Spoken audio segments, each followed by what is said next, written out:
സുഖക്കേട് ബാധിച്ച ഒരാൾ ഇന്ന് മൊഹീദ്ദീൻ ഷെയ്ഖെ എൻ്റെ സുഖക്കേട് മാറ്റിത്തരണമേ എന്ന് ഷെയ്ഖാണെന്ന് മാത്രം വിശ്വസിച്ച് വിളിച്ച് സഹായം അപേക്ഷിക്കുന്നത് ശിർക്കാണോ, ഹറാമാണോ, കറാഹിയത്താണോ, ഹലാലാണോ, സുന്നത്തോ വാജിബോ, ദീനിന്റെ ഹുക്കം എന്താണ്?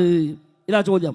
മൊഹീദ്ദീൻ ഷെയ്ഖ് ഷെയ്ഖാണെന്ന് മാത്രം വിശ്വസിച്ചുകൊണ്ട് ഇലാഹാന്ന് വിശ്വസിക്കുന്നില്ല, സ്വയം കഴിവുണ്ട് വിശ്വസിക്കുന്നില്ല, ഷെയ്ഖാന്ന് മാത്രം വിശ്വസിക്കുന്നുള്ളൂ. അങ്ങനെ സഹായം തേടിയാൽ എന്താണ് ഹുക്മ് എന്ന ചോദ്യം. മറുപടി, മൊഹീദ്ദീൻ ഷെയ്ഖ് എൻ്റെ സുഖക്കേട് മാറ്റിത്തരണമേ എന്ന ഒരു രോഗി ഷെയ്ഖിനെ ഷെയ്ഖാണെന്ന് മാത്രം വിശ്വസിച്ച് മൊഹീദ്ദീൻ ഷെയ്ഖ് വിളിച്ചു പ്രാർത്ഥിക്കുന്നത് ശിർക്കാകുന്നു, ഹറാമാകുന്നു, കുഫ്റാകുന്നു.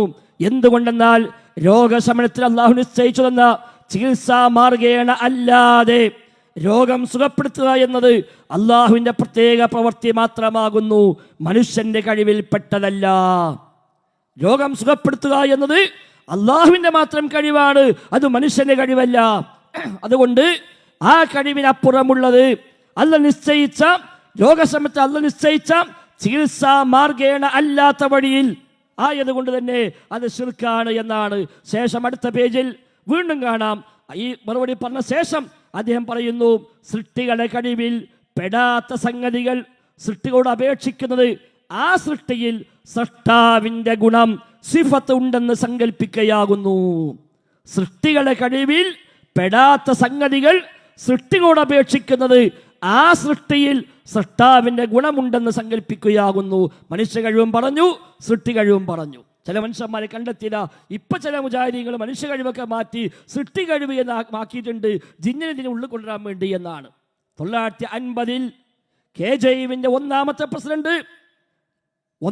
പ്രസിഡന്റ് KM മൗലവിയും അന്നത്തെ സെക്രട്ടറി MCC മൗലവിയും കൂടി എഴുതിയ മുജാഹിദ് പ്രസ്ഥാനത്തിന് ഔദ്യോഗിക ആശയമായി പറഞ്ഞു കൊടുത്ത സമസ്തക്കാരുമായി സംവാദത്തിന് എഴുതി കൊടുത്ത രേഖയാണ്.